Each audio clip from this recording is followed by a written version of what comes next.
আপনার শুক্রাণুর কোয়ালিটি খারাপ, ধরেন 15 মিলিয়ন নয়, 8 মিলিয়ন 10 মিলিয়ন আছে, আপনি কি করবেন? আমি বলবো যে ভালো কিছু খাবার খাবেন, খুবই ভালো খাবারগুলো খাইতে হবে।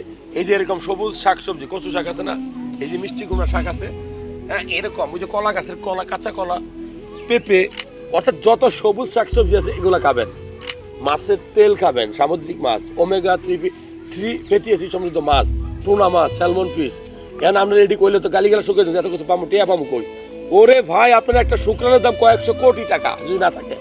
আপনি 10 তলা বিল্ডিং করছেন, ওই যে দেখা যায় বিল্ডিং এর কোনো দাম নাই, কারণ আপনি তো বাবা হইতে পারবেন না। কারণ আপনি যদি কই যে ভালো খাবার খাবেন, ভালো খাবার খেলে তো শুধু শুক্রাণু পারবেন, আপনার শরীরটা তো ভালো থাকবে। আপনি লাল মাংস বেশি করে খাবেন, কলা খাবেন বেশি করে, হ্যাঁ খেজুর খাবেন বেশি করে, আপনি ডিম খাবেন, সবচেয়ে গুরুত্বপূর্ণ খাবার ডিমের কুসুম সহ ডেলি 3টা 4টা ডিম খাবেন, রাতে 1 গ্লাস দুধ খাবেন, দুধের মধ্যে বাদাম মিক্সড করে খাবেন পেস্ট করে। যাই হোক, এই ধরনের খাবার খেলে শুক্রাণুর কোয়ালিটি বাড়ে।